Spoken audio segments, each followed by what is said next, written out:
Beneath the ancient oak trees of St. Michael's Cemetery in Charleston, South Carolina, 9 graves lie that the city's most prominent families refuse to discuss. Each headstone bears the name of a wealthy plantation owner who died under mysteriously similar circumstances between 1851 and 1855. Sudden paralysis was followed by what physicians of the time called a merciful death. But in 1923, when the cemetery underwent renovation, a horrifying discovery was made by groundskeepers, one that city officials immediately ordered sealed from public record. The wooden lids inside each of those 9 coffins bore deep scratch marks from fingernails, and the bodies lay in positions suggesting desperate struggles. What the authorities found next would haunt Charleston's elite for generations. A leather journal was buried beneath the cemetery's oldest magnolia tree, written in the careful handwriting of a man named Solomon Fairfax. It detailed 4 years of calculated revenge that began with a family's screams and ended with 9 men buried alive. Before the story of Solomon Fairfax continues, before we uncover the dark secret that transformed a gentle healer into Charleston's most methodical killer, we need you to join our community of truth seekers. Hit that subscribe button and ring the notification bell so these buried stories from America's past never pass you by. And tell us in the comments, what state are you listening from? We love hearing from our audience across the country. The journal's first entry, dated March 15, 1851, began with a single line that would explain everything. Today, I watched my wife and children burn, and I did nothing to stop it. In the 1850s, Charleston stood as the crown jewel of Southern aristocracy, where white-columned mansions lined the Cooper River, and fortunes built on rice and cotton created dynasties that believed themselves untouchable. Though small, the city's medical community commanded enormous respect among the wealthy elite, who could afford private physicians for their increasingly frequent ailments, mysterious fevers, sudden weakness, and strange paralytic conditions that seemed to plague Charleston's most prominent families with alarming regularity. Dr. Cornelius Hathaway had established his practice on Meeting Street in 1845, quickly earning a reputation among Charleston's upper class for his innovative treatments and unusual understanding of exotic remedies. His success stemmed partly from his exceptional assistant, a slave named Solomon Fairfax, who possessed an almost supernatural knowledge of medicinal plants and chemical compounds. Solomon had been purchased specifically for Dr. Hathaway's practice after demonstrating remarkable skills in botanical medicine, skills that had been passed down through generations of his family who had served as healers on various plantations throughout the Carolina Low Country. Solomon Fairfax was not the typical field slave that populated Charleston's plantations. He stood tall with intelligent eyes that seemed to catalog every detail of his surroundings. He had been educated alongside the children of his previous master, learning to read and write before such education was strictly forbidden. His knowledge of Latin medical terms impressed even Dr. Hathaway, who had come to rely heavily on Solomon's ability to prepare complex compounds and assist with delicate procedures. The wealthy patients who visited Hathaway's practice grew comfortable with Solomon's presence, often requesting him specifically for his gentle bedside manner and seemingly intuitive understanding of their ailments. But Solomon's life had not always been confined to the sterile walls of a medical practice. For 32 years before coming to Dr. Hathaway, he had lived on the Pembroke plantation 15 miles outside Charleston, where he had married a woman named Celia and raised 3 children, 2 boys and a girl, in one of the plantation's slave quarters. The Pembrokes had allowed this arrangement because Solomon's healing skills proved invaluable during the frequent outbreaks of fever and disease that could devastate a plantation's workforce overnight.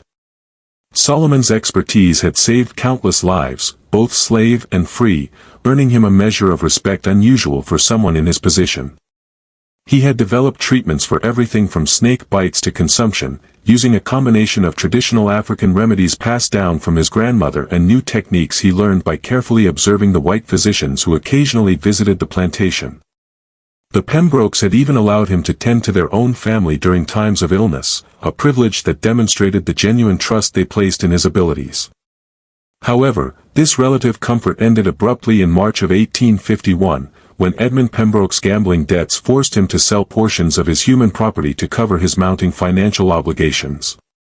The sale was to include Solomon's wife and children, who would be separated and sent to different plantations across the state, a common practice that plantation owners justified as business necessity, but which destroyed families as effectively as any natural disaster. Solomon had pleaded with Edmund Pembroke, offering to work additional years without any compensation if his family could remain together. He had even suggested alternative arrangements, perhaps hiring himself out to other plantations during peak seasons to generate additional income. But Pembroke, facing creditors who demanded immediate payment, refused all negotiations. The sale was scheduled for March 14, 1851, at the Charleston slave market, and nothing would change that decision. The morning of March 14 dawned gray and humid, with storm clouds gathering over the Ashley River as if nature itself sensed the tragedy about to unfold. Solomon had spent the previous night holding his family close in their small cabin, memorizing every detail of their faces, every sound of their breathing, knowing that sunrise would bring permanent separation. Celia, his wife of 15 years, had maintained her composure throughout the ordeal, focusing her energy on preparing their children for what lay ahead. 8-year-old Marcus, the eldest, had inherited Solomon's intelligence and curiosity about the world beyond the plantation.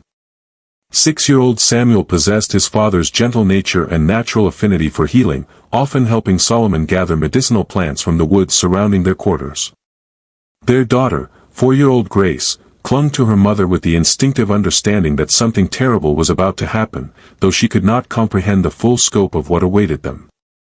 As the slave traders arrived to collect their human cargo, Solomon watched helplessly as his family was loaded into a wagon alongside 6 other families being torn apart by Edmund Pembroke's financial desperation.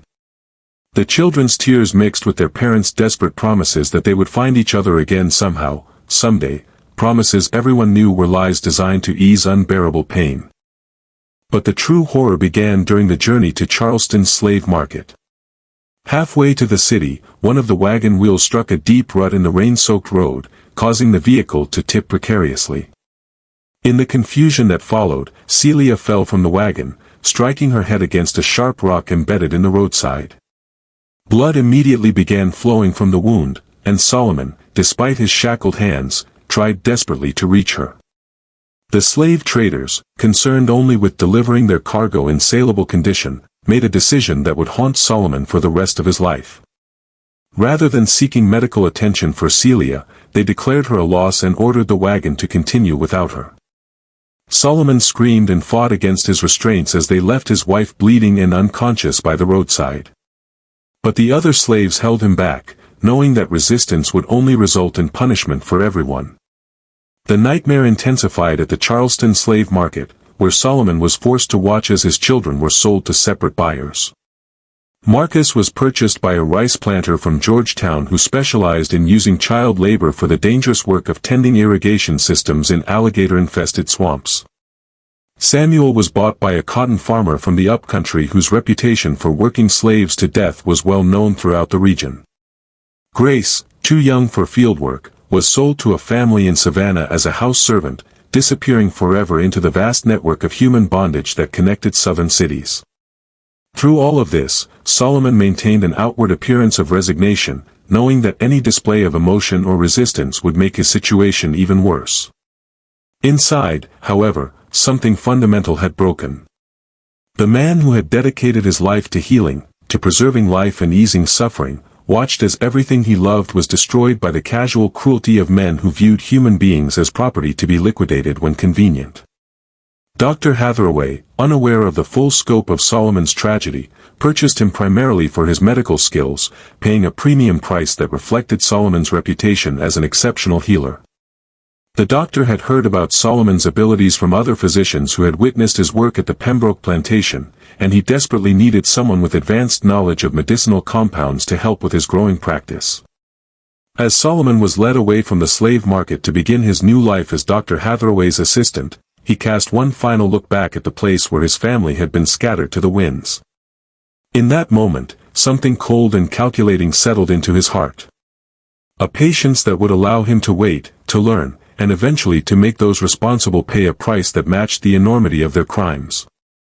That evening, alone in the small room above Dr. Hathaway's practice that would serve as his new quarters, Solomon began writing in a leather journal he had managed to keep hidden throughout the ordeal. His first entry, written by candlelight in the careful script he had learned as a child, began with words that would define the next 4 years of his life. Today I watched my wife and children burn, and I did nothing to stop it. But I'm still alive, and I remember every face, every name, every voice that laughed as my world ended. They think they have broken me, but they have only taught me patience.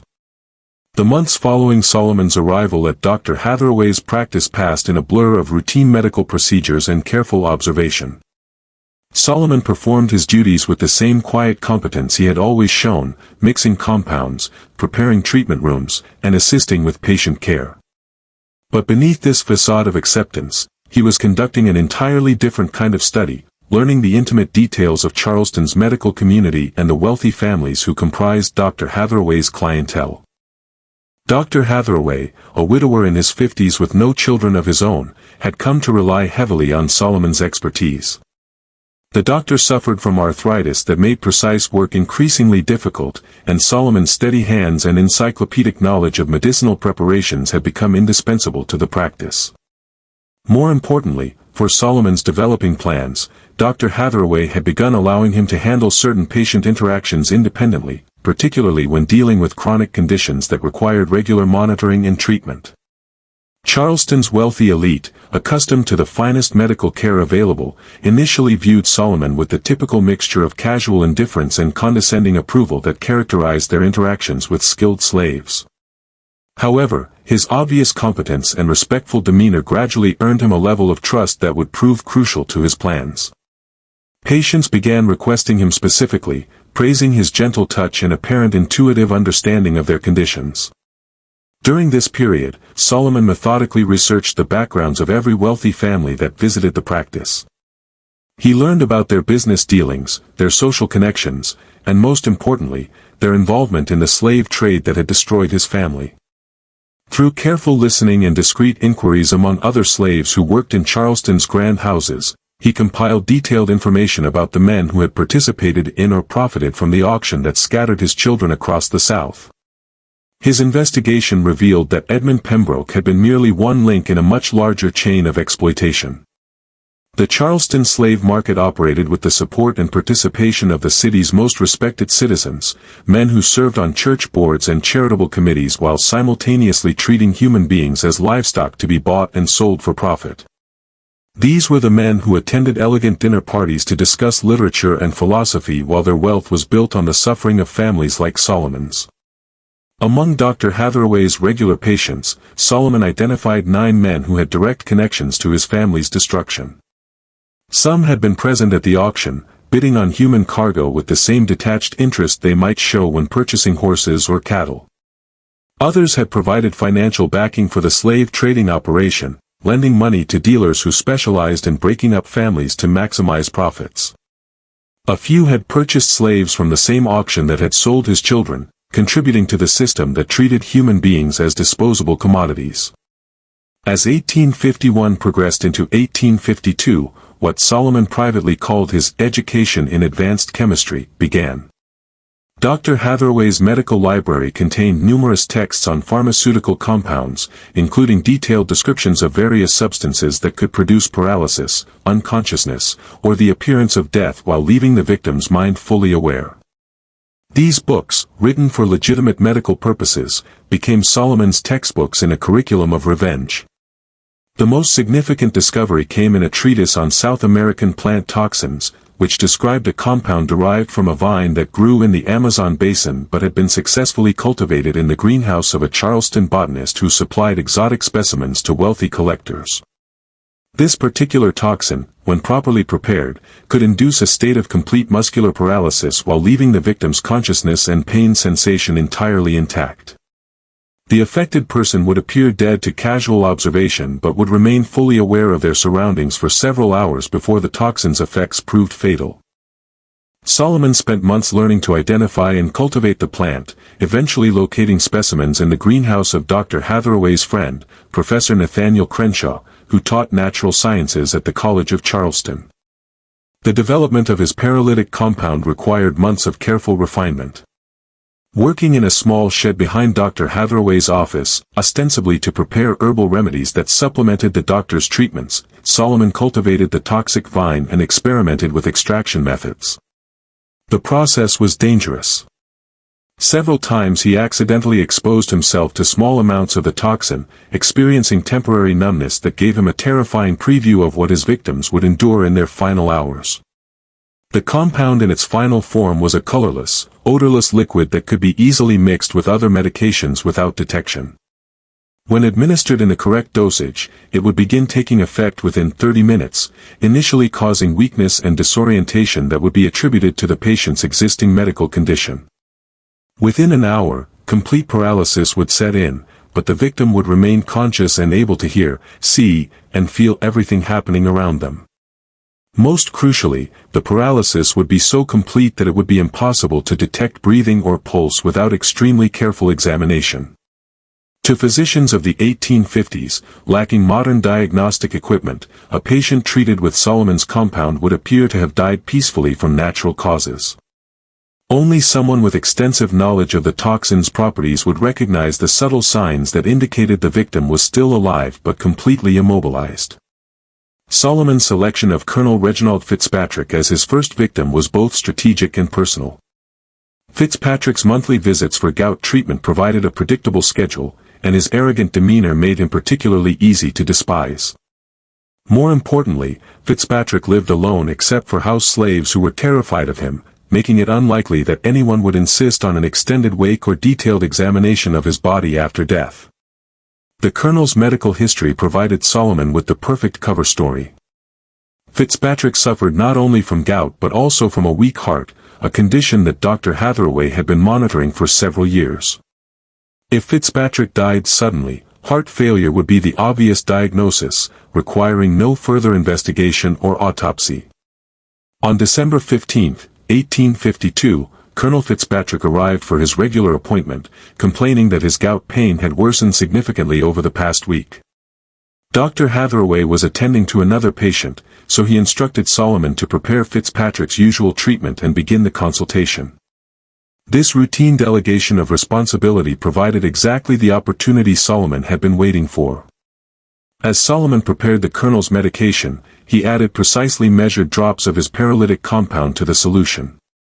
Years of medical practice had taught him to maintain steady hands and a calm expression even in stressful situations, skills that served him well as he crossed the line from healer to killer. Fitzpatrick, accustomed to receiving treatments from Solomon, consumed the medication without question or hesitation. The conversation that followed would be burned into Solomon's memory forever. As the toxin began taking effect and Fitzpatrick started feeling weak, Solomon sat beside the Colonel's chair and spoke in the same gentle tone he had always used with patients. "Colonel Fitzpatrick," Solomon said quietly. "I want you to know that my name is Solomon Fairfax, and you destroyed my family at the slave auction on March 14, 1851. You laughed when my children were sold. You joked about their value as breeding stock. Do you remember that day?" Fitzpatrick's eyes, already glazing over from the advancing paralysis, showed a flicker of recognition and then growing horror as he realized what was happening. He tried to speak, to call for help, but found that his voice had been stolen along with his ability to move. Solomon continued speaking in that same calm, professional tone. "You're not dying yet, Colonel. The medicine I gave you has paralyzed every muscle in your body, but your mind is completely clear. You can hear every word I'm saying. You can feel everything that's happening to you.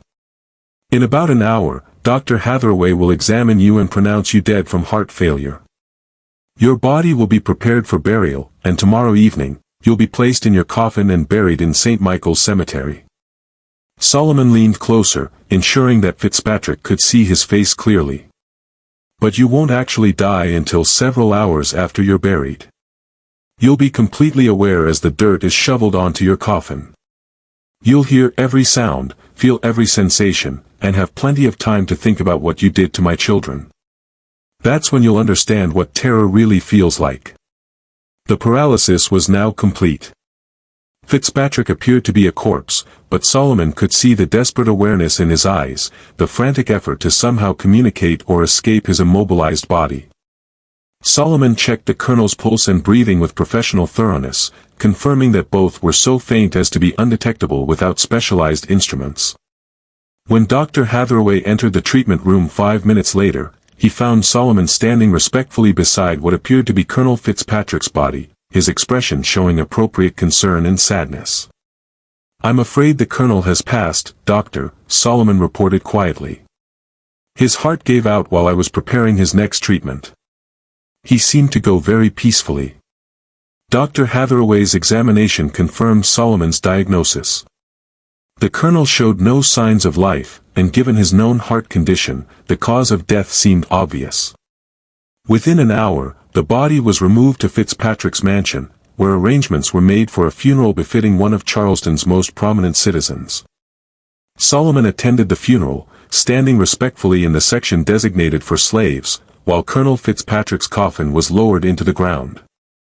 As the first shovelfuls of dirt struck the wooden lid, Solomon wondered if Fitzpatrick was still conscious, still aware of what was happening to him. The thought brought him no satisfaction, only a cold sense of justice finally being served. That evening, Solomon made the second entry in his journal: "Colonel Fitzpatrick has paid for his crimes. 8 more remain. Justice is patient, but it is also certain." The months following Colonel Fitzpatrick's burial passed with agonizing slowness, as Solomon waited to see if his method had aroused any suspicion.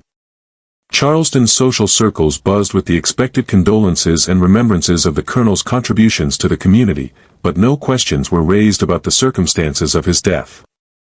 Dr. Hathaway mentioned the case to other physicians as an example of how quickly heart failure could claim even seemingly healthy individuals.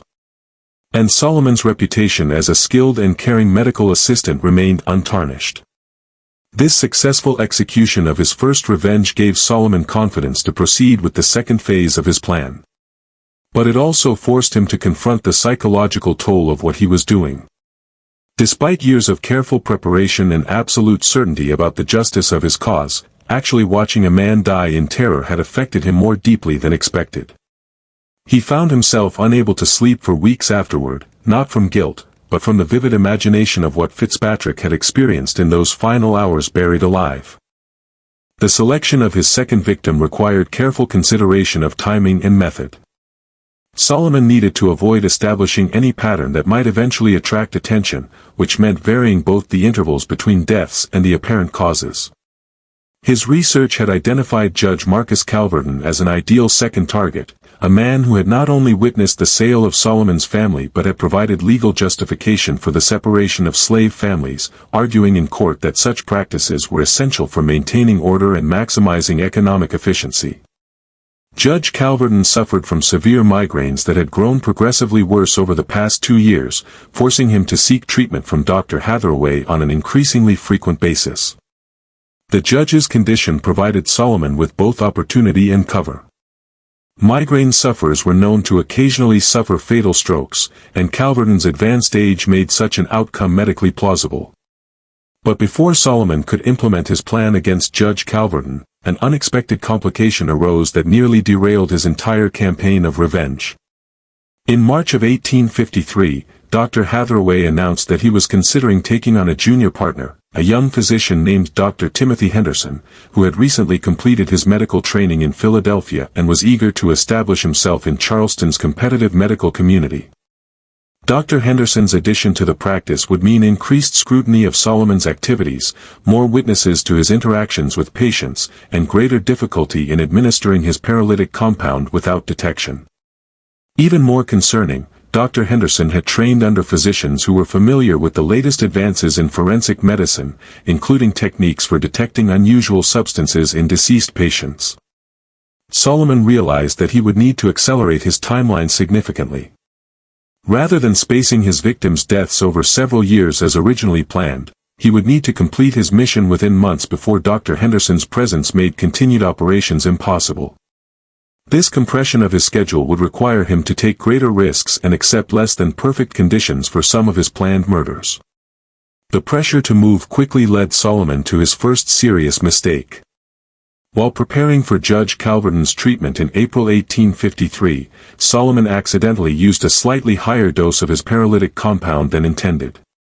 The judge's apparent death occurred more rapidly than expected, and the intensity of the paralysis was so complete that even Dr. Hathaway noticed something unusual about the body's condition. "Strange," Dr. Hathaway murmured as he examined Judge Calverton's corpse. "The muscle rigidity seems more pronounced than typical for stroke victims. And look at his eyes.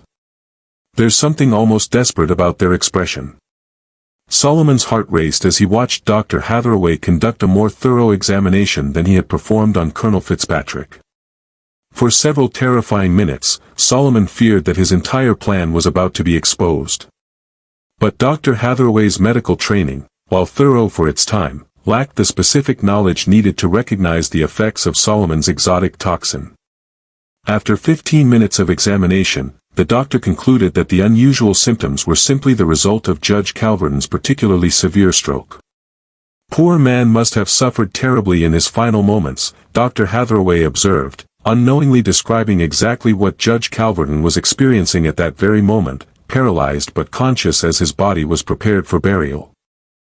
Judge Calverton's funeral was attended by even more prominent citizens than Colonel Fitzpatrick's, as befitted a man who had served Charleston's legal community for over 30 years.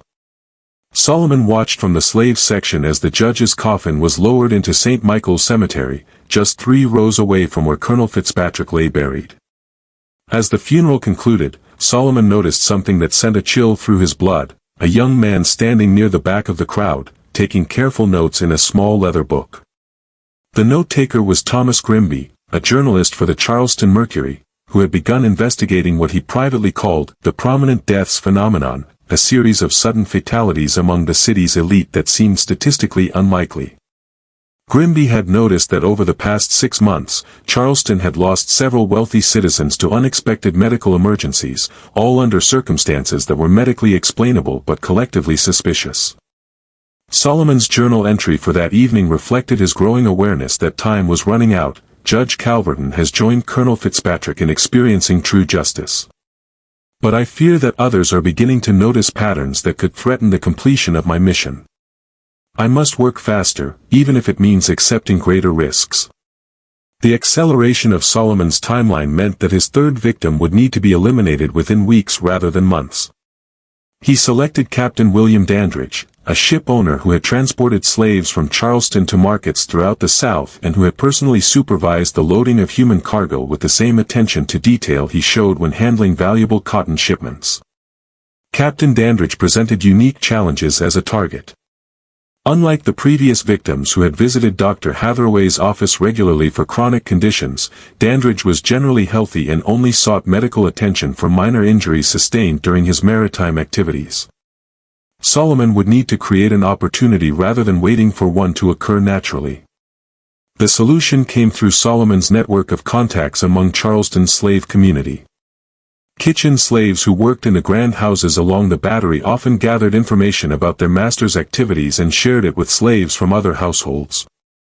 Through these informal intelligence networks, Solomon learned that Captain Dandridge was planning a dinner party for prominent members of Charleston's shipping community scheduled for May 20, 1853. The dinner party would provide Solomon with the perfect opportunity to eliminate his third victim while simultaneously gathering intelligence about potential future targets. Kitchen staff for such events were often borrowed from other households, and Solomon had established friendships with several slaves who worked in food preparation. With careful planning, he could arrange to assist with serving the dinner, giving him direct access to Captain Dandridge and his guests. But even as Solomon refined his plans for the dinner party, Thomas Grimby was conducting his own investigation into Charleston's recent string of prominent deaths. The journalist had begun visiting St. Michael's Cemetery regularly, noting the locations of recent burials and documenting the medical histories of the deceased. What he discovered would soon threaten everything Solomon had worked to accomplish. Just when we thought we'd seen it all, the horror in Charleston intensifies. If this story is giving you chills, share this video with a friend who loves dark mysteries. Hit that like button to support our content. And don't forget to subscribe to never miss stories like this. Let's discover together what happens next. The evening of May 20, 1853, marked the beginning of the end for Solomon Fairfax's methodical campaign of revenge. The dinner party at Captain Dandridge's mansion on East Bay Street brought together 12 of Charleston's most influential shipping merchants, creating an unprecedented opportunity for Solomon to study multiple potential victims while eliminating his primary target. Solomon had arranged his participation through Martha, an elderly slave who supervised kitchen operations for many of Charleston's grandest social events. Martha, unaware of Solomon's true intentions, was grateful for his offer to help serve the elaborate meal, as several of her regular assistants had fallen ill with a fever that was spreading through the slave quarters of the French Quarter. The captain's dining room gleamed with crystal and silver as Charleston's maritime elite gathered to discuss the expansion of shipping routes and the increasing profitability of human cargo transport. Solomon moved through the room with practiced invisibility, refilling wine glasses and clearing plates while listening to conversations that revealed the casual brutality underlying Charleston's economic prosperity. Captain Dandridge, a robust man in his early 50s with graying hair and weathered hands that spoke of decades spent at sea, held court at the head of the table, regaling his guests with stories of profitable voyages and strategies for maximizing the value of slave shipments. His detailed knowledge of techniques for preventing slave rebellions during transport and methods for keeping human cargo alive during long voyages made him particularly contemptible in Solomon's eyes. As the evening progressed, Solomon identified several other men whose involvement in the slave trade marked them as future targets. The conversations he overheard revealed a network of complicity that extended far beyond the individual traders who had participated in his family's sale. These men discussed human beings with the same detached interest they showed for cotton prices or shipping schedules, viewing the destruction of families as an acceptable cost of conducting business. Solomon's opportunity came during the serving of the final course, an elaborate dessert that required individual preparation for each guest. Working in Captain Dandridge's kitchen, Solomon carefully added his paralytic compound to the captain's portion of brandy-soaked cake, using a method he had perfected through months of experimentation. The toxin was absorbed into the alcohol-soaked dessert, masking any potential taste while ensuring rapid absorption into the victim's system. Captain Dandridge consumed his dessert with obvious enjoyment, complimenting Martha on her exceptional preparation and requesting the recipe for his own cook. Within 30 minutes, he began experiencing the initial effects of Solomon's compound, a slight dizziness that he attributed to the evening's wine consumption and the warmth of the crowded dining room. As the paralysis progressed, Captain Dandridge excused himself from the table, claiming that he needed fresh air to clear his head. Solomon, observing from the kitchen doorway, watched as the captain made his way to his private study, where he collapsed into his favorite leather chair just as the toxin reached full effect.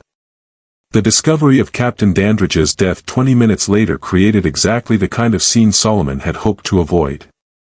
Instead of dying quietly in the privacy of Dr. Hathaway's office, the captain had expired in front of 12 witnesses who immediately began demanding answers. Dr. Samuel Pettigrew, one of the dinner guests, examined the body while the others looked on with growing alarm. "This is most peculiar," Dr. Pettigrew announced after his initial examination. "Captain Dandridge appears to have suffered some form of seizure, but there are no obvious symptoms of apoplexy or heart failure. The muscle rigidity is quite pronounced, almost as if he had been poisoned." The word "poisoned" sent a shock through the assembled guests and created exactly the kind of attention Solomon had been working to avoid. Within an hour, 2 additional physicians had been summoned to examine Captain Dandridge's body, and by morning, news of the suspicious death had spread throughout Charleston social circles. Thomas Grimby, the journalist who had been tracking the series of prominent deaths, arrived at Captain Dandridge's mansion before dawn, interviewing servants and guests while the details of the evening were still fresh in their memories. His investigation revealed that Solomon had been present at the dinner party, marking the first time that any individual could be connected to multiple recent deaths of Charleston's elite. The net was closing around Solomon, but his mission remained incomplete. 6 of his intended victims were still alive, and the increasing scrutiny made it unlikely that he would have opportunities to eliminate them using his established methods. Desperation and the knowledge that his time was running out led Solomon to make the most dangerous decision of his campaign. He would attempt to kill multiple targets simultaneously, using a method that would ensure maximum terror, even if it meant exposing himself to almost certain capture. Solomon's research had identified a private meeting scheduled for June 15, 1853, when 6 of Charleston's most prominent slave traders would gather at the offices of Henderson and Associates to finalize contracts for a major expansion of their operations. The meeting would take place in the evening after normal business hours, providing Solomon with an opportunity to trap all 6 men in a confined space. The plan he developed was both ingenious and terrifying in its simplicity. Working at night over the course of 2 weeks, Solomon used his access to medical supplies to prepare a large quantity of his paralytic compound in a highly concentrated form. Instead of administering the toxin individually to each victim, he would introduce it into the building's air supply using the gas lighting system that illuminated the office. The Henderson and Associates building employed a central gas distribution system that fed individual lamps throughout the structure. By injecting his concentrated toxin into the main gas line, Solomon could ensure that everyone in the building would be exposed to lethal doses of the compound within minutes of the lamps being lit for the evening meeting. On the night of June 15, Solomon positioned himself in the alley behind the Henderson and Associates building, waiting for the 6 men to arrive for their clandestine meeting. At exactly 8 o'clock, the office windows began glowing with gas lamplight, indicating that the meeting had begun and Solomon's trap was being activated. Within 30 minutes, the building fell silent. Solomon waited another hour to ensure that the paralysis had taken complete effect before using a duplicate key he had obtained through careful planning to enter the building through the rear entrance. The scene that greeted him in the main conference room was both horrifying and satisfying. 6 men sat around a mahogany table, their bodies frozen in the positions they had occupied when the paralysis struck. Their eyes, the only part of their anatomy still capable of movement, tracked Solomon as he moved around the room, revealing the terror and awareness trapped within their immobilized bodies. Solomon approached each man individually, speaking in the same calm, professional tone he had used with his previous victims. He identified himself and explained exactly what was happening to them, describing in clinical detail how they would remain conscious throughout their burial and the hours of suffocation that would follow. The expressions in their eyes, panic, disbelief, desperate attempts to communicate, provided Solomon with a satisfaction that years of planning had not prepared him to experience. But Solomon's moment of triumph was short-lived. As he prepared to leave the building and allow the victims to be discovered the following morning, he heard footsteps in the corridor outside the conference room. Someone else was in the building, someone who was not supposed to be there, according to Solomon's careful surveillance of the meeting. The door opened to reveal Thomas Grimby, the journalist who had been investigating Charleston's recent string of suspicious deaths. Grimby had been following leads that pointed to tonight's meeting as a crucial piece of his investigation, and he had arrived just in time to witness Solomon standing over 6 apparently dead bodies. "So, it's true," Grimby said quietly, his voice showing a mixture of horror and vindication. "Someone has been systematically murdering Charleston's elite, and you're the one responsible." Solomon realized that his careful plans had finally unraveled completely. There was no way to explain his presence in the room, or the convenient death of 6 men who had been his targets. The journalist's investigation had led him to the same conclusion that would soon be reached by Charleston's authorities. Someone with access to medical knowledge and detailed information about the victims' schedules had been conducting a methodical campaign of murder. "They destroyed my family," Solomon said simply, making no attempt to deny his responsibility. "They sold my children like cattle and left my wife to die by the roadside. This is justice, not murder." Grimby's response revealed the complexity of Charleston's racial dynamics, even in the face of obvious crime. As a journalist, he was committed to exposing the truth about the murders.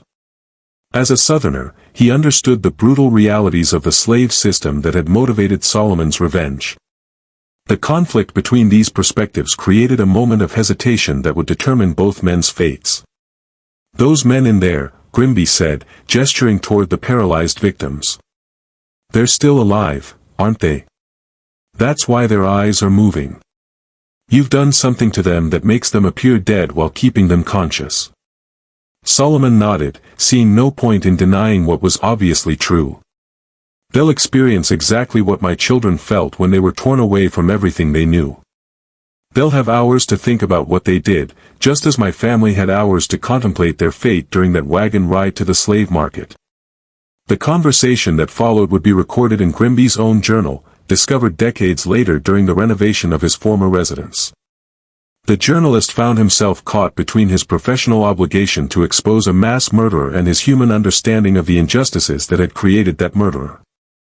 "I can't let you continue," Grimby said finally. "But I also can't ignore what drove you to this. Those men participated in a system that treats human beings as property.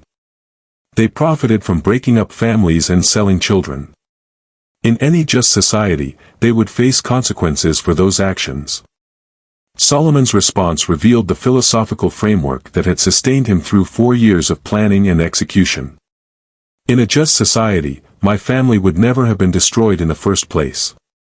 Since justice was denied to us through legal means, I created my own justice through the knowledge that their system taught me."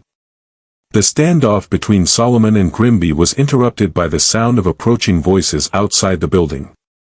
Other people were coming to investigate the meeting, either because they had been expected to attend or because someone had noticed unusual activity in the building. Both men realized that within minutes the scene would be discovered and Solomon's fate would be sealed. "There's a back stairs," Grimby said quietly. "You could still escape. I could delay reporting this for a few hours, give you time to reach the countryside." But Solomon had already accepted that his mission would end with his capture or death. 9 men had been responsible for his family's destruction, and he had managed to eliminate only 6. The remaining 3 would live to profit from their crimes, and the system that had created those crimes would continue unchanged. "I'm not running," Solomon said with the same calm certainty that had characterized all his actions. "Let them come. Let them discover what I've done. Maybe when this story spreads, other people will understand that even slaves have limits to what they'll endure in silence." The voices outside grew louder, accompanied by the sound of multiple footsteps on the building's front stairs. Grimby made a decision that would haunt him for the rest of his life. He chose to protect his story rather than protect Solomon. The journalist positioned himself to observe and document what happened next, ensuring that he would be able to provide a complete account of Solomon's capture and the discovery of his victims. When Charleston city constables burst into the conference room, they found a scene that defied immediate explanation. 6 prominent citizens sat motionless around a conference table, apparently dead, but showing none of the typical signs of natural death.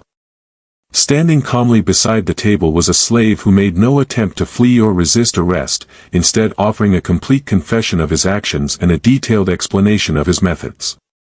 Solomon's confession, recorded by the chief constable and preserved in Charleston's criminal archives, provided authorities with information that solved not only the evening's multiple deaths but also the mysterious fatalities that had puzzled the city's medical community for nearly 2 years: the paralytic compound, the method of administration, the selection of victims based on their involvement in slave trading.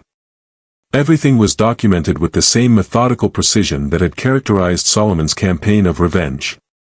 The trial of Solomon Fairfax became one of the most controversial legal proceedings in Charleston's antebellum history, not because of any doubt about his guilt, but because of the moral questions his case raised about slavery, justice, and the limits of human endurance.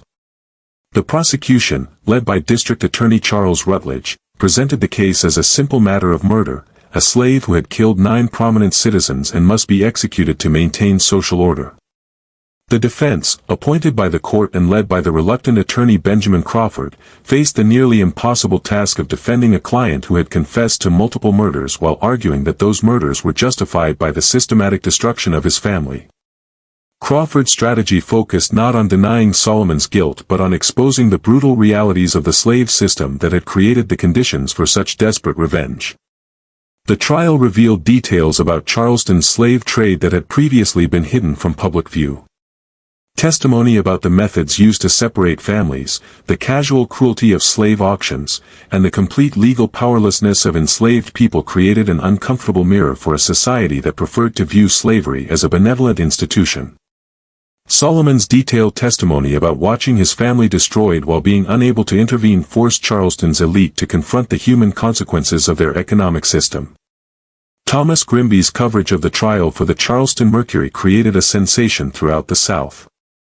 His articles, which included extensive excerpts from Solomon's journal and detailed descriptions of the paralytic compound, were reprinted in newspapers from Virginia to Louisiana. The story of the slave who had turned his medical knowledge into an instrument of revenge became a source of fascination and terror for slave owners throughout the region. The medical aspects of Solomon's crimes received particular attention from the scientific community. Dr. Hathaway, devastated to learn that his trusted assistant had used the practice as a base for murder, provided detailed testimony about Solomon's pharmaceutical knowledge and access to exotic compounds. The revelation that slaves could possess sophisticated understanding of chemistry and toxicology challenged prevailing assumptions about their intellectual capabilities and sparked debates about the wisdom of educating enslaved people. The 6 men who had been paralyzed in the Henderson and Associates building provided the most dramatic testimony of the trial. All had survived their ordeal, though their experiences varied in horror depending on how long each had remained conscious after their apparent death. Their accounts of lying paralyzed while fully aware, hearing their own death pronounced, and funeral arrangements discussed created a visceral understanding of Solomon's revenge that mere legal arguments could not convey.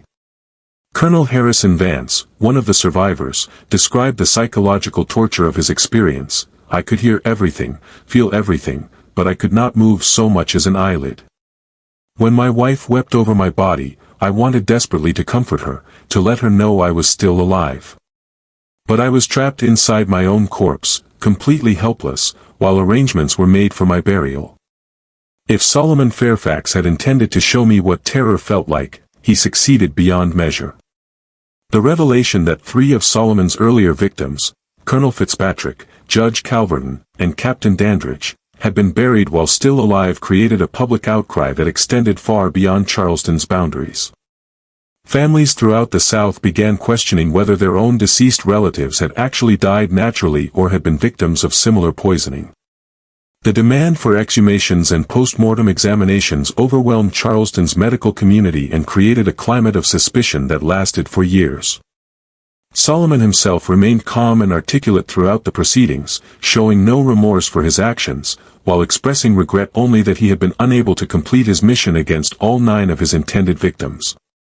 His final statement to the court provided a chilling summary of his motivations and methods. "I was trained to preserve life and ease suffering. But when this society destroyed my family while calling it legal and proper, I learned that the same knowledge used to heal can also be used to ensure justice. I do not ask for mercy because no mercy was shown to my wife and children. I ask only that when you condemn me, you remember that I am not the one who created the system that makes such revenge necessary." The jury's deliberation lasted less than an hour. Solomon Fairfax was found guilty on all counts and sentenced to death by hanging, a verdict that surprised no one given the magnitude of his crimes and the social necessity of maintaining order in a slaveholding society. However, the speed of the conviction did not resolve the moral questions his case had raised about slavery, justice, and the humanity of enslaved people. Solomon was executed on October 15, 1853, before a crowd of over 2,000 people who had gathered to witness the death of Charleston's most notorious criminal. His final words, spoken from the gallows with the same calm certainty he had shown throughout his trial, were recorded by Thomas Grimby and published in newspapers throughout the South. "I die knowing that 9 men experienced the terror my children felt when they were sold away from everything they loved. That knowledge makes my death worthwhile. But this system that creates such desperation will continue, and other families will suffer as mine did. When that happens, remember that even the most patient man has limits to what he will endure in silence." Solomon's body was buried in an unmarked grave outside Charleston city limits, in accordance with laws prohibiting the interment of executed criminals in consecrated ground. But his journal, confiscated as evidence during the trial, was never returned to authorities after the proceedings concluded. Thomas Grimby, who had been allowed to examine the journal during his coverage of the trial, had made extensive copies of its contents before returning the original to the court clerk. Years later, when Grimby was preparing his memoirs, he decided to bury Solomon's journal beneath the magnolia tree in St. Michael's Cemetery, near the graves of the men Solomon had killed. The journalist's own account, written in 1889, explained his decision: "I could not bear to destroy the record of such methodical revenge, but I also could not allow it to inspire others to similar actions." Perhaps future generations, with different perspectives on justice and slavery, will be better equipped to understand the terrible necessity that drove Solomon Fairfax to become both healer and killer. The discovery of Solomon's journal in 1923 during the cemetery renovation that revealed the scratch marks inside 9 coffins provided the final confirmation of a story that had passed into legend. The physical evidence, the scratches made by fingernails desperately clawing at wooden coffin lids, proved that Thomas Grimby's account had been accurate in every detail. Charleston city government immediately classified the discovery as sensitive historical material and sealed all records related to the case. The official explanation cited concerns about public safety and the potential for racial tensions, but many believed the real motivation was protecting the reputations of prominent families whose ancestors had participated in or profited from the slave trade. The legacy of Solomon Fairfax's revenge extended far beyond Charleston's boundaries. Throughout the antebellum South, slave owners became increasingly suspicious of educated slaves, particularly those with medical knowledge or access to pharmaceutical compounds. New laws were passed restricting slaves' access to books, medical training, and scientific knowledge as authorities recognized that education could transform the oppressed into dangerous opponents. The case also influenced the development of forensic medicine in the United States. The exotic paralytic compound that Solomon had used prompted research into methods for detecting unusual toxins in deceased victims, leading to advances in post-mortem examination techniques that would prove valuable in future criminal investigations. But perhaps the most significant impact of Solomon's story was its effect on the national debate about slavery itself. The revelation that even the most seemingly docile and loyal slaves might harbor years of accumulated rage challenged fundamental assumptions about the institution's stability and moral justification. If a man like Solomon Fairfax, educated, skilled, and trusted by his masters, could plan and execute such methodical revenge, what did that say about the true feelings of the millions of other enslaved people throughout the South? This mystery shows us that even in the darkest chapters of American history, individual acts of resistance could shake the foundations of seemingly unshakable systems. The story of Solomon Fairfax reminds us that justice delayed is not always justice denied. Sometimes it simply takes a different, more terrible form. What do you think of this story? Do you believe that Solomon's actions were justified by the destruction of his family? Or was his revenge simply another form of evil? Leave your comment below and share your thoughts about this chilling tale from Charleston's buried past. If you enjoyed this dark journey into America's hidden history and want more stories that reveal the secrets our ancestors tried to forget, subscribe now, hit the notification bell, and share this video with someone who appreciates the complex truths that lie beneath our nation's official histories. Until next time, remember that the past is never truly buried. It's always waiting to be discovered by those brave enough to dig.